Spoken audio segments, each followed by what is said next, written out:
is to take a call about work, but we felt that this was extremely important. The reason why we decided to put this presentation together was that Dr. Bernstein, Dr. Moss, myself, and Dr. Patel felt an obligation to speak to all of you. We are in a unique situation because of what we do. We work with patients and we are considered first responders. And we have an opportunity to be vaccinated before the general public. We were extremely surprised to hear how many of our own staff had turned down this opportunity to get vaccinated, while the rest of the country is anxiously waiting to have a chance to get the vaccine. Some of the questions and the statements that we had heard around the office made us realize that as physicians, we are obligated to make sure that our staff has the best understanding of the data regarding the vaccine and allow all of you to make an informed decision. Not what you read on social media, not what you hear from friends, but the real data. We can't make anyone get the vaccine. We certainly can share the available data and answer any questions you all have so you can make an informed decision. Obviously, most of you know my story and my experience with COVID. I don't want to get into all the details of what happened to me, as most of you probably already know the story, but suffice it to say that I'm in my mid-40s, I have no medical history, and I was active, and I got sick as a dog from COVID. I was very close to being put on a ventilator. I had bilateral pneumonia. I required oxygen, and my other organs started to fail just before I luckily made the turn and got better. I spent a week in the hospital. I was out of work for a month. And besides it being the scariest week of my life, full of uncertainty and fear for myself and my family, my recovery has certainly taken months. Today, 9 months later, I feel very lucky and blessed to be here to tell my story. Yes, I have new onset asthma. I can't exercise the way I used to. And my staff occasionally hears me take deep breaths in the office every once in a while. But compared to so many, I feel so lucky. Today, however, isn't much about COVID. It's really about the vaccine. My partners, Dr. Moss and Dr. Bernstein, are going to present you some data on the vaccine, the real data. Once they complete their presentation, we can open up the Zoom call for any questions that you have. We're lucky to have two experts who are willing to give up their time to answer some questions. One is Stacy Bernstein, a very busy pediatrician, and happens to be Andy Bernstein's wife. And also Dr. Meher Sultana, who is taking some time away from being on call in the hospital, who's actually an infectious disease expert. And she was the one that took care of me when I was sick, and I can give her credit for saving my life. So what I'd like to do is, so once we open it up to questions, some of you, I got the information, weren't that comfortable about raising your hand or asking questions. So I got questions that were sent to me. I think some of them were common questions by members of the staff. And if there's not a lot of questions, I can go through common questions and ask the field. And then at the very end, we're going to have Dr. Rupa Patel wrap things up for us the way that she can. So let's start with Dr. Moss and let him start the presentation. Josh, just before we get into the sort of the science, I'm going to talk about the science of the immune system and also how the vaccine works and all that. But I really just want to say that, I mean, we all saw Josh get sick, and it was probably one of the scariest times in my life. I've never seen someone go from healthy to so close to being, I mean, on a ventilator and even maybe dying. It was terrifying. I hope that all of you just really give this a chance. You know, I know that there are a lot of things about the vaccine that seem to be scary and this and that, but we know that COVID itself is extremely terrifying. And I don't want any of you to go through what Josh went through, or obviously what so many people in the country are going through. So I'm going to do my best to try to explain the immune system. I just made a few slides here, and I think that this is important in terms of just understanding how our own body works and how the body reacts to these vaccines, and how the vaccines really harbor the body to be able to work to protect them, the body from disease when it gets the vaccine. So just, can you give me a thumbs up if you could see the slides? Okay. So the immune system has multiple layers of defense. The goal is that our body does not want germs to even get inside of it. Obviously, our skin protects all of our organs, but we have defense systems everywhere. In the lungs, we have these little hair-like structures called cilia that actually push germs out. In the intestine and stomach, we have acid that will actually kill germs if they get into contact with the acid. Our spleen and our lymph nodes, which are scattered throughout our body, are helpful in terms of fighting germs. And we also have all these little white blood cells that are floating around our body that basically are the cells that will kill little germs when we actually have an infection that gets in. So if the defense of the immune system fails, or when germs do come in, it's obviously much more complicated than this, but the bottom line is our body knows when it encounters a germ, and based on various different functions that the white blood cells have and these little cells have, we're able to use antibodies and other cells to surround germs, just like you see here in this picture. And then we have cells that will basically eat the germ and kill it and get rid of it. And so we all have heard the word antibody many, many times. Those are those little things that are surrounding this germ. And basically antibodies are the way that vaccines work. So traditionally, vaccines that, for example, we've all gotten as children, they work by putting in a version of the germ, or let's say in this case, a virus, into your body. So the measles vaccine, for example, the MMR vaccine, we've all gotten it. All of our children have gotten it. And basically what it is it's a measles virus that was altered in a certain way to make it weaker. And it's weak to the point where it cannot cause disease in the body, but because all of the proteins on the outside of the measles virus or any other virus are still there, the body learns to recognize the weak or dead form of the germ when it's introduced into your body as a vaccine. And then that basically sparks your immune system to develop antibodies. And the antibodies are our memory. So the antibodies actually are able to remember what germs look like. And it's amazing that that happens, because the next time you might actually encounter that actual germ, the antibodies will surround the germ and will help the body get rid of the germ before it causes any problems or any actual disease in your body. The mRNA vaccine science is a little bit different than what we're used to in terms of traditional science, in terms of traditional vaccines. The mRNA vaccines are the Pfizer and Moderna vaccines. Those are the two vaccines that are already out right now.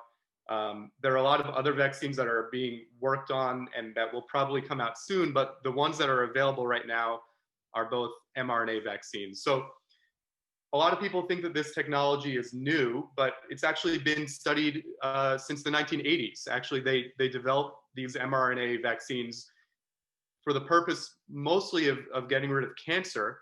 But over time, a lot of these mRNA technologies have been used to study vaccines also. And they've actually already made vaccines for other diseases that exist, like SARS and rabies, et cetera. So this science has been around for a long time.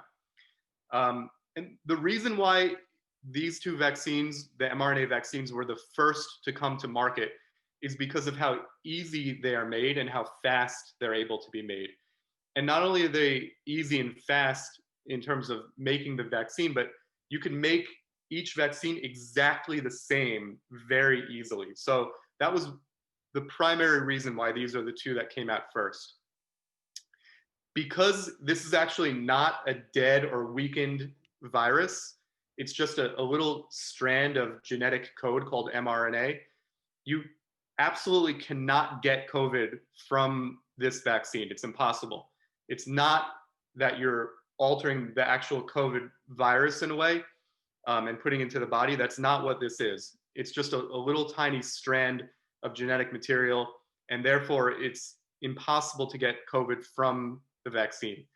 And in addition, there's absolutely no evidence at all to suggest that the vaccine can cause any problems with fertility. I think Andy will go into that in a little bit more detail. But in the original studies that studied the Pfizer and Moderna vaccines, they did have pregnant patients that were given the vaccine, and no one had any bad effects at all.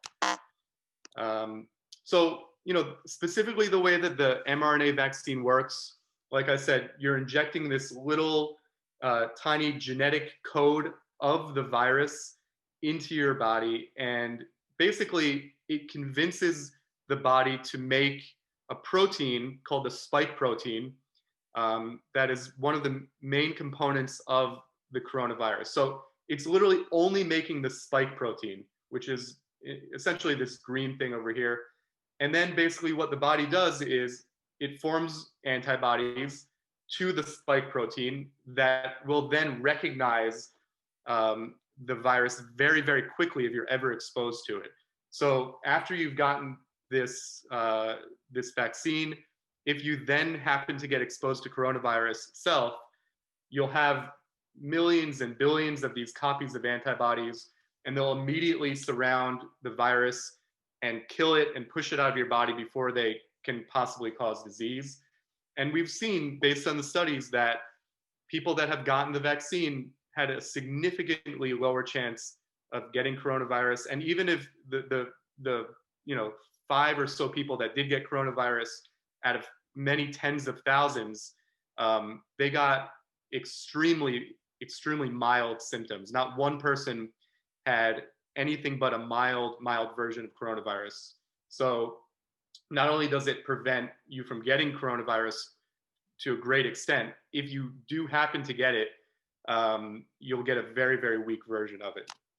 So just a few other facts. You've been hearing about the short-term side effects. These are definitely real. You do have short-term side effects. I got the second dose of the vaccine 2 days ago, and I had arm soreness.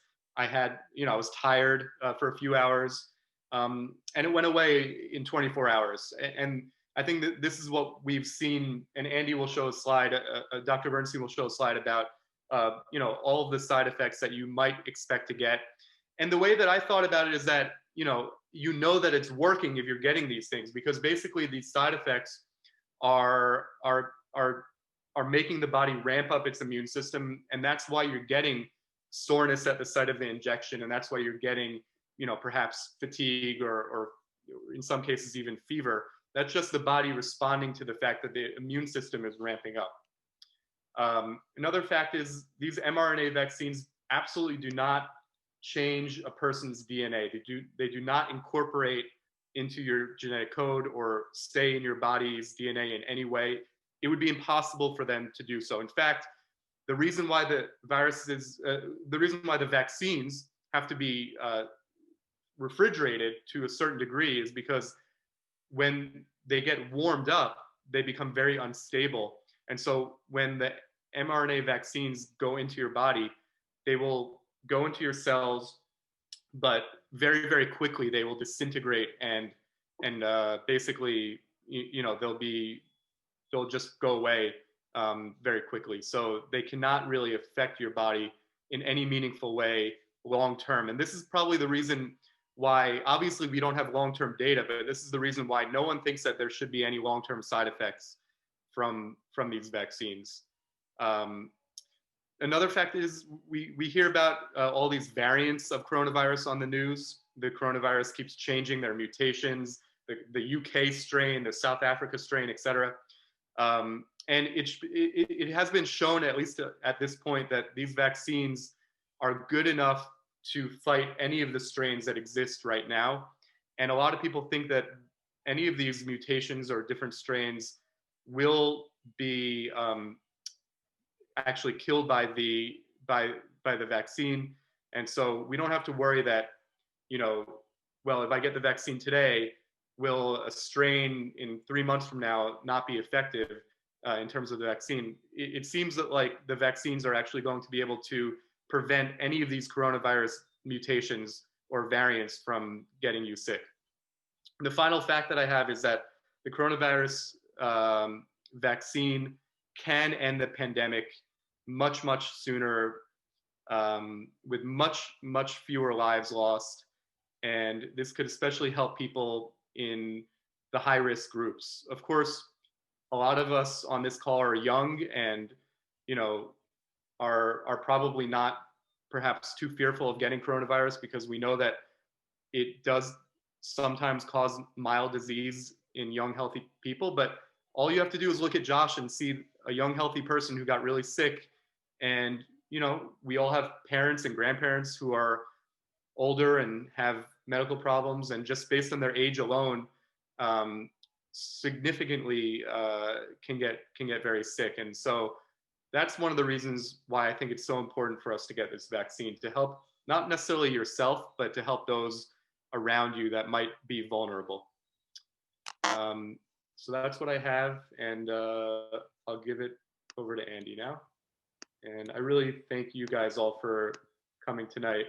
Oh, sorry, I had one more slide. Just one note on herd immunity. I just want sort of to go over this slide. So when no one gets vaccinated, the disease can easily spread. And this is a picture of only a few people getting vaccinated, and the disease can still easily spread. If a lot of people, or mostly everyone, get vaccinated, you see this person has the disease, it would be very difficult to spread the disease. And this concept is called herd immunity. And basically what that means is that in order to really prevent the disease from spreading throughout the community, a certain amount of people need to be vaccinated. And, you know, that's how we were able to get rid of polio. That's how we were able to get rid of smallpox and measles. And the only way to really truly get rid of a virus is by achieving this herd immunity, which would be basically, you know, most people in the community getting the vaccine. And again, it's really, I don't think about it in terms of for myself. I think about it in terms of how can I prevent other people that are more vulnerable than myself from getting this disease. So at that, I will give it back to Andy, and I just want to see if I could. There you go. Thank you, guys. Wow, that was great. And it's great that we're all gathering here, I think, to share ideas and ask questions. I hope that we're getting a lot of information out of this. And I hope that everybody's staying safe. And I think that, yeah, as you'll see in the presentation, the vaccine is, I think, incredibly important for getting us out of this once and for all. So let me go like that. Can you see? No, probably not. Hold on.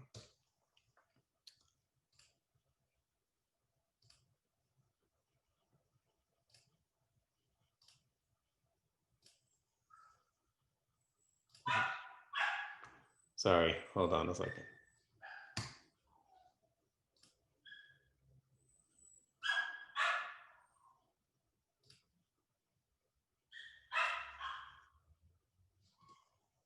Can we see that?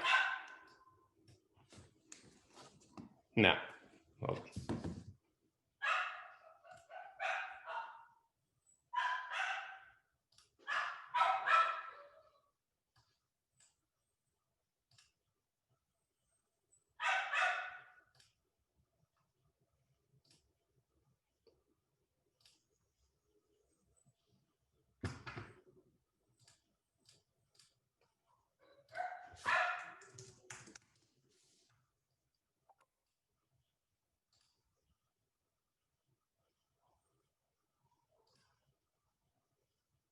Hold on. Do you want to share it for me alone? It won't. Oh, here we go. Hold the phone.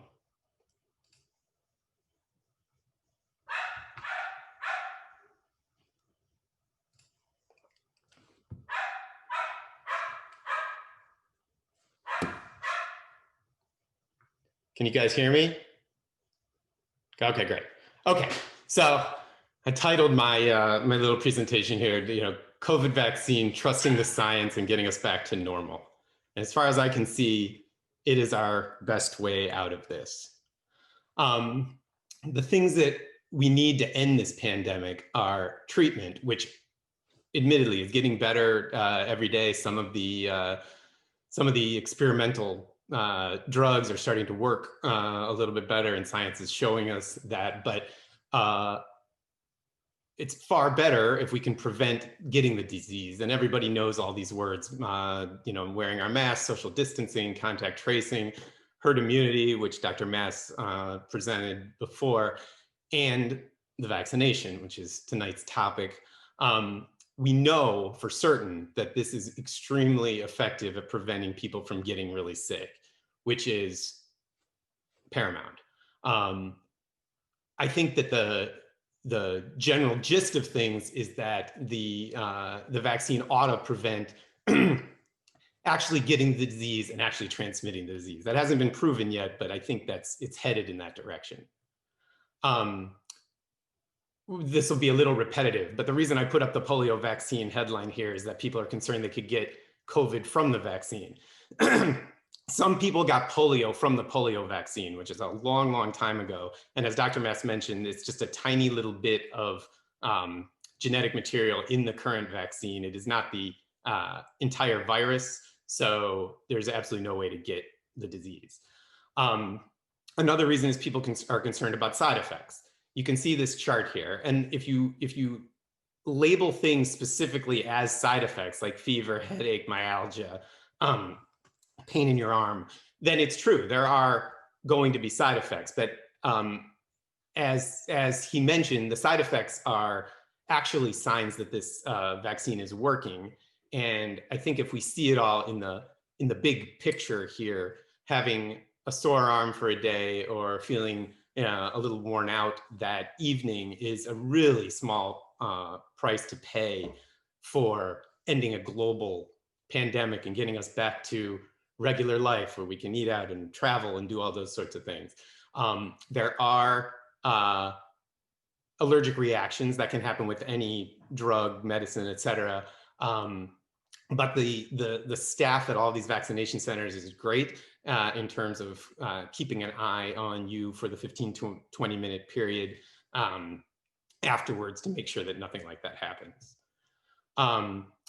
People say that this was rushed, and it's easy to understand how that could be could feel that way, because we talk about vaccines taking years and years to get done, and this one was done in less than a year. But this technology has been around for a long time. It's actually really promising in terms of trying to figure out ways to cure cancer. But then the pandemic came along, and a lot of people switched their focus to COVID-19 to try to get that as their primary target.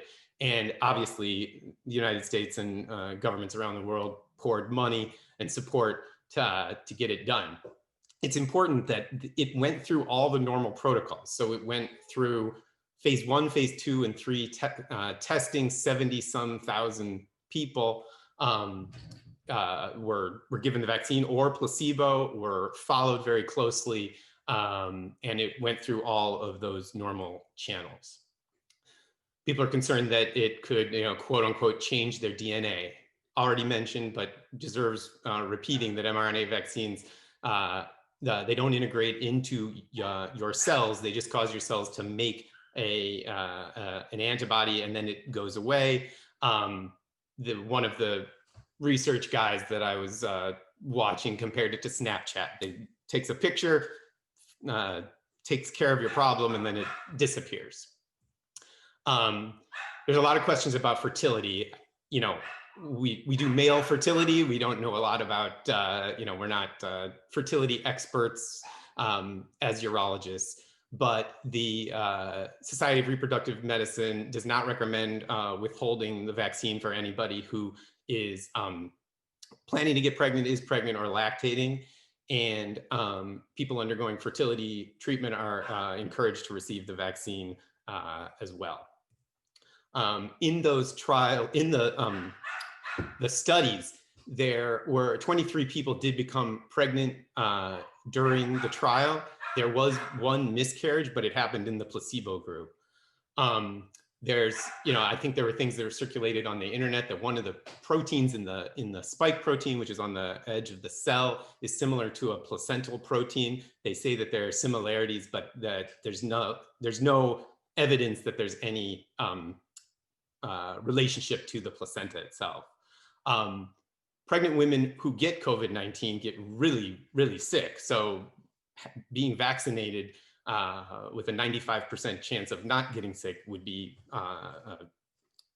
in your best interest. And I thought I'd throw, we talk mostly about the women and getting pregnant, but viruses, including COVID-19, have been shown to cause testicular inflammation, which would be infertility on the other side. One of the things that I've also heard people talk about is that the vaccine may not work against the new UK or Africa strains. First of all, I think most of the science suggests that it will.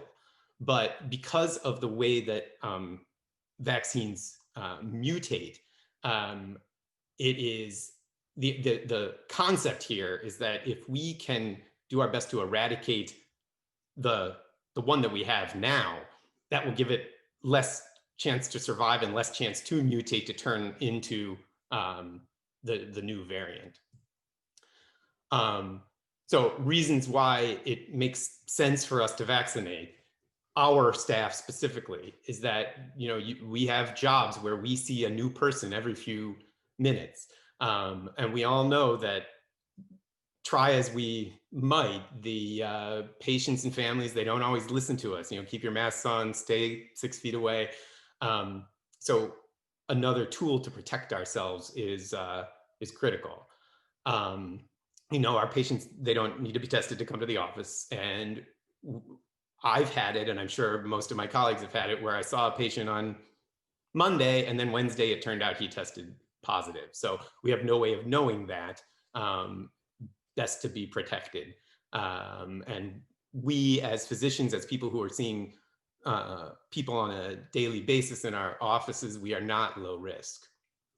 I don't know that you need to hear, these grim stats, but 330,000 people have died from COVID-19, and a third of all the patients have some lingering complaint. Dr. Fisk mentioned it already, but we don't know the future of this disease, and I think that it's not something as minor as the symptoms have been in many people. I don't think we know the long term, and it's very difficult for us to predict how each patient will respond.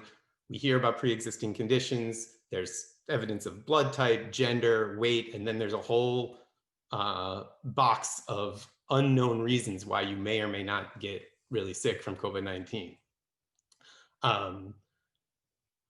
The reasons to vaccinate that I think are pretty obvious, but we don't want to give it to our kids. We don't want to give it to our parents, and we don't want to give it to our friends. And if we can get 7 to 8 out of 10 people to be protected, we can hopefully start to see the end of all of this. And of course, we want to protect our patients. We want to protect people who you're bumping into in your daily life, and we need to look out for each other. So I think, let's see, get rid of that, go back there.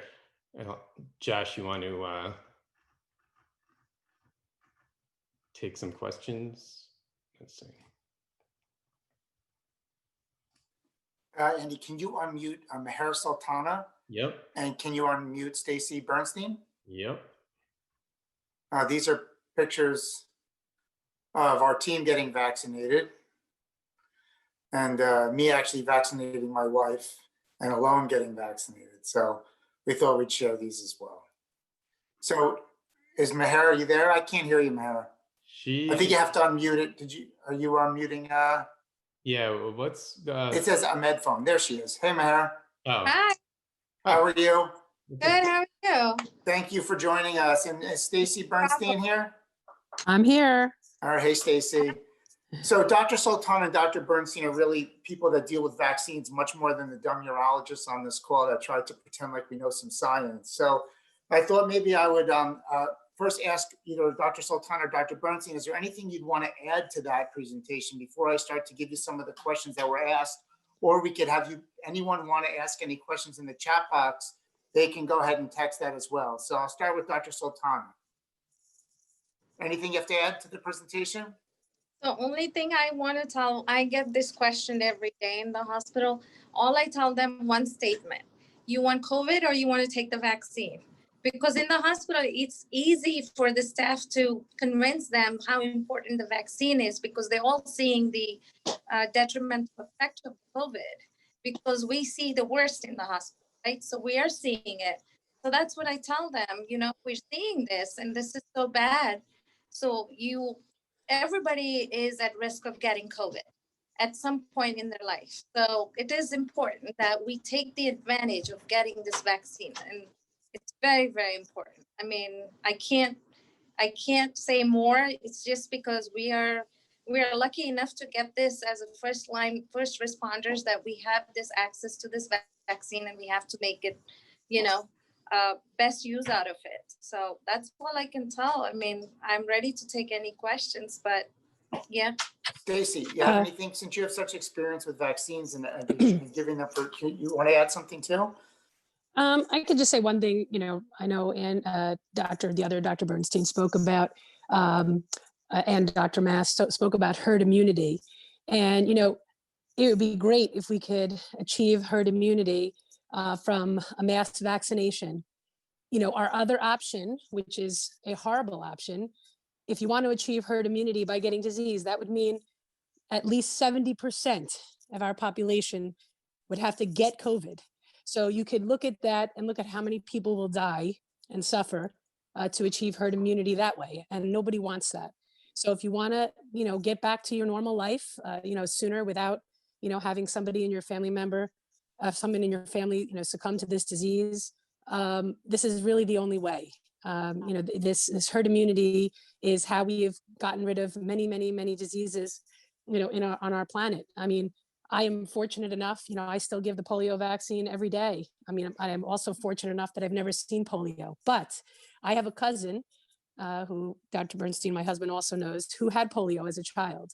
And he has no use of his arm since he was 4 years old. And, I see that when I see him, and I realize, it makes me realize, how important the vaccination process is. It's very hard to believe that vaccines work when you've never seen these diseases, but we are here now. We are living this, and we are seeing this disease. And if you can look 2 years from now, or hopefully sooner than that, when we don't see this disease anymore, you will have lived through history. I mean, there's people who can talk to you. There are people, you've seen on TV who lived through the 1918, flu pandemic, and they didn't have this kind of an option. Unfortunately, the way they achieved immunity or herd immunity was because people died. And because most of the population got the disease. That is not how we want to achieve that. So Mahara and Stacy, let me ask just two questions I wanted to ask you. The issue of fertility is a really common question, especially among the women that work for us. Can you give us, and I know the fertility groups have said that this is safe to take, but there's a lot of doubt in that. Can you give us any insight or your thoughts as to why you think it's safe? I think that that's going to be a good question that'll answer calm some people's concerns. There shouldn't be any, because it's an mRNA vaccine, so it's nothing going into the nucleus. So theoretically speaking, also, there shouldn't be any fertility issue, and there haven't been any data. So I don't know where this message is coming, where a lot of people have this floating around in the social media saying that this has some concerns on fertility issues. But technically speaking, and even the studies have reported that even pregnant ones didn't have any problems. So if somebody planning to get pregnant can also get the vaccine. So there's not any information that's out there in the data. So I think that shouldn't be an issue at all. There's no documented evidence at all. Stacy, can you answer the question that people say, hey, well, if we need herd immunity, why don't I just wait until everyone else gets it and then I can get it later? or something to that effect. You hear people saying, why do I have to be first or something, the question, let them get vaccinated, then I'll do it and check it out in the future. Right. So, I mean, nobody wants to be, first for the new thing. Obviously every day that goes by, you can have an exposure, and every day that you wait is another day that you can have an exposure and get sick, or get somebody in your family sick, get your child sick, get your parents sick, get your friends sick. You may not end up being the one who gets very sick, but you could spread it to somebody. We all know that you can have, asymptomatic spread. And that's something I see very often, because many of the children that I see with COVID, do not have disease. However, do not have symptoms. They have the disease. But they give it to their parents, their grandparents, who end up in the hospital.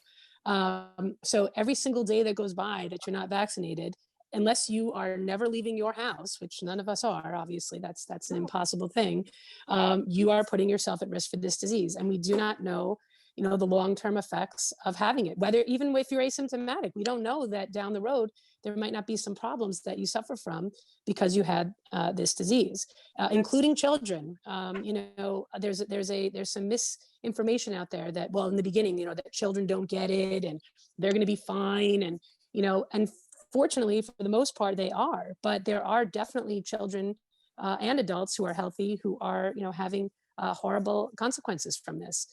So every single day makes a difference. Waiting until your friend gets it or your mom gets it and you want to see how they do, you're just taking a risk that you're going to be the next one. And so that is the reason to do it sooner than later. I see in the chat box someone said, if I've had COVID, is there a waiting period that I should wait until you get the vaccine? 90 days is what they're saying. Yeah. Yeah. So I heard 90 days as well, but I also read yesterday that you can even get it. I mean, it's not, assuming you have antibodies, sure, 90 days is fine, but you could even get it 10 days from your first symptom or diagnosis, because really that's just the quarantine period and they wouldn't want you to bring the disease, to the vaccination site. But, certainly you don't, if you just had the disease, in the last month, and maybe it would be even better if you had an antibody test, sure, you don't have to be the next person in line. However, we do not think that there is, going to be this, 5-year long-term immunity from the disease. It is most likely that your immunity from the vaccination will certainly be longer than your immunity from having COVID. Okay, another question I have is, people wanted to know, if I do get the vaccine, can I travel and return to my normal life right away? Meher, Well, you want to answer that? Is mass immunization and herd immunity. That's the goal, right? That's the goal for all of us to get vaccinated. See, the goal is to reduce the human-to-human transmission. That's how we get. This is not in the environment. It's from human to human. And if we reduce the risk of getting the infection, then we reduce giving it to others. So eventually, that's the goal. In the next several months, we should be able to do what we are normally supposed to do, what we enjoy doing all our lives. Now it's been a very big problem because of this contagious disease. So I don't know the timeline when we can all get comfortable, but that's the goal. So I think we have to encourage getting all vaccinated to do what we can. And by the way, please ask your questions in the chat box on the bottom. You can keep typing them. I'm kind of going through them, some of the old ones and some we had, rather than opening it up just to asking questions out loud, just because it makes it any easier. Stacy, you were about to say something. I'm sorry, I cut you off. Were you? No, I don't think so. I think I'm okay. No, I forgot. Sorry. Sorry. So another question that they had was that if you have the vaccine, can I still be a carrier of the virus? And I don't think anyone knows this question yet, but does either Stacy or Meher want to give us a crack at what they think, or do you want to say that we just need to wait that out? We can only theoretically talk about this. Nobody knows because we need more time for the data collected. Now we all will be the ones where eventually next 6 months, we're going to know more and more of these answers. See, the best benefit out of the vaccination is to not get the symptoms or not get the severity of the disease. And if we get symptoms, it's milder forms and we're not going to be as contagious to the others. So now the question carrier of the virus, it's still a very unanswered question. We have to wait out for, a few months for that information to be delivered to all of us. Yeah.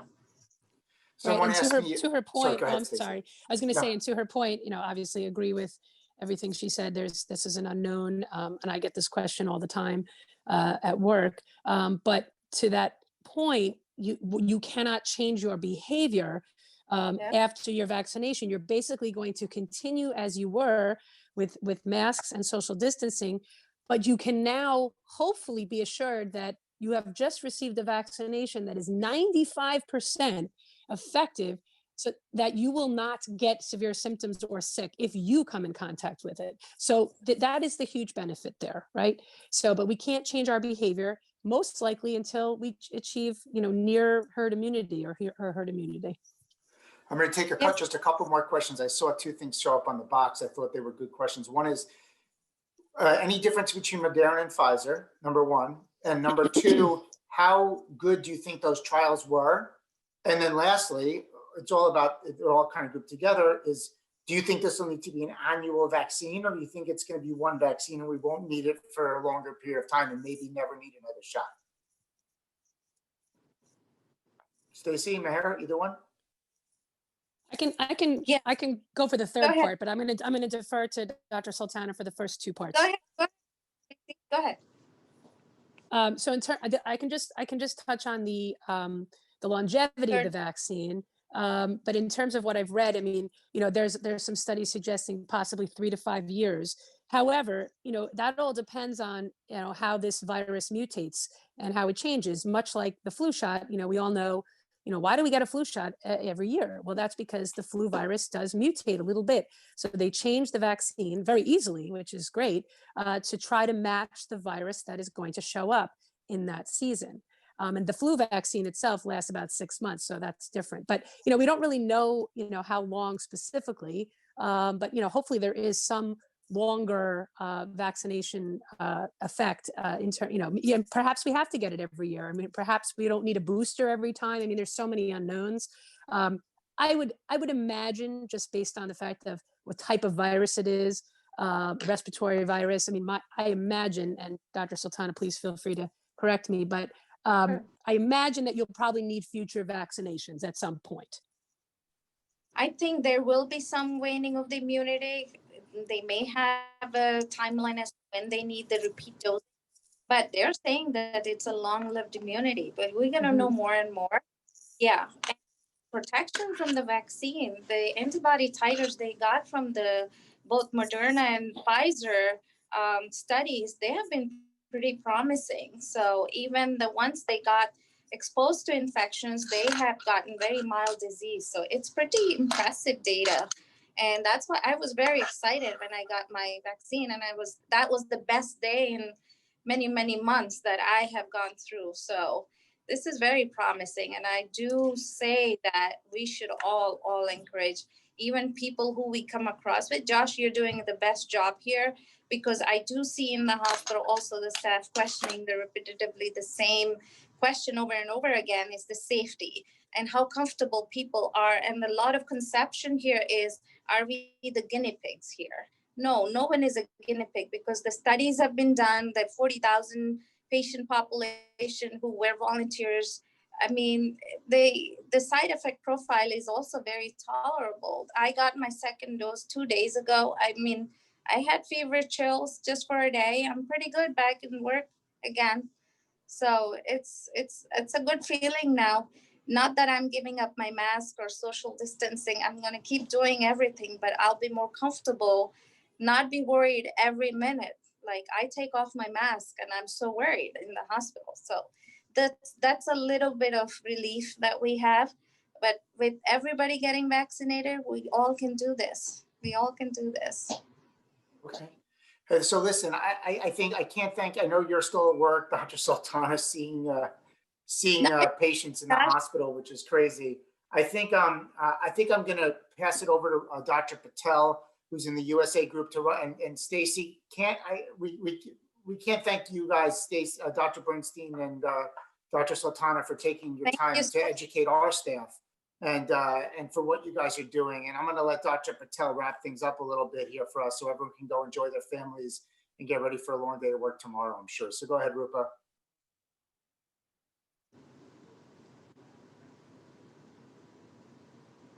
Hi, everyone. How are you? So I just wanted to wrap things up. I think, we're all ready to get back to our normal life. I think all of us are missing going out to eat, seeing our families, going to concerts, going to shows, just assuming a normal life. And I think the end game, the priority for everyone on this call is to get back to a normal life. I think we've actually kind of been fortunate and unfortunate to be working through this. We're fortunate in that, we have that social interaction. We see people on a daily basis. We're fortunate that way. I talked to half my friends. They haven't been out of their house in weeks and months. They haven't been to a workplace. They don't see people. I think, it's a tremendous toll on everyone. So it's going to require all of us as a group, as a community to vaccinate. And it's going to take a group effort to get this herd immunity. I think us being on the forefront, being in the medical field, we have the opportunity to get that immunity faster and hopefully, get the vaccinations faster. We all want to see a maskless life. I'm sick of wearing a mask. I can't take it anymore. All of us are sick of it. If we can, the faster we can get everyone vaccinated, get the herd immunity, the more we can get back to a normal life. And I know everyone's worried about it. I don't want to be the first. I don't want to be the first, but I know probably all the doctors on this call, we all have the chicken pox. I probably scratched myself to death for months and weeks, with the chicken pox. Anyone born after 1995, you guys are fortunate. You never had to do this. You never had to go through this. That's a relatively new vaccine. That's something, if you're born in 1996, you don't even know it, but you're probably one of the first to get the chicken pox vaccine. Did you think about it then? Did your parents think about it then? What are the side effects? Very little, right? You were lucky that you didn't get that horrible disease. I still remember it vividly. We don't question ourselves. I scratch myself on metal. I cut myself. I scrape myself. Do I worry about tetanus? Do I worry about dying of diphtheria? I don't, because all of us had a tetanus shot. And I think, these are vaccines that have improved our lives, have really changed the way we live. And I think we can achieve the same exact thing with getting the vaccine. It sounds scary. It sounds frightening. Why, it's all been rushed, but it has been looked into scientifically. And, I think we have to do this for ourselves. We have to do this for the community. We have to do this for our family. We want to go back to hugging each other. We want to go back to kissing each other. We want to go back to a normal life. And, the way to do that is to kind of get everyone vaccinated so we can see the entire community recover, mental health issues, social issues, so many different things that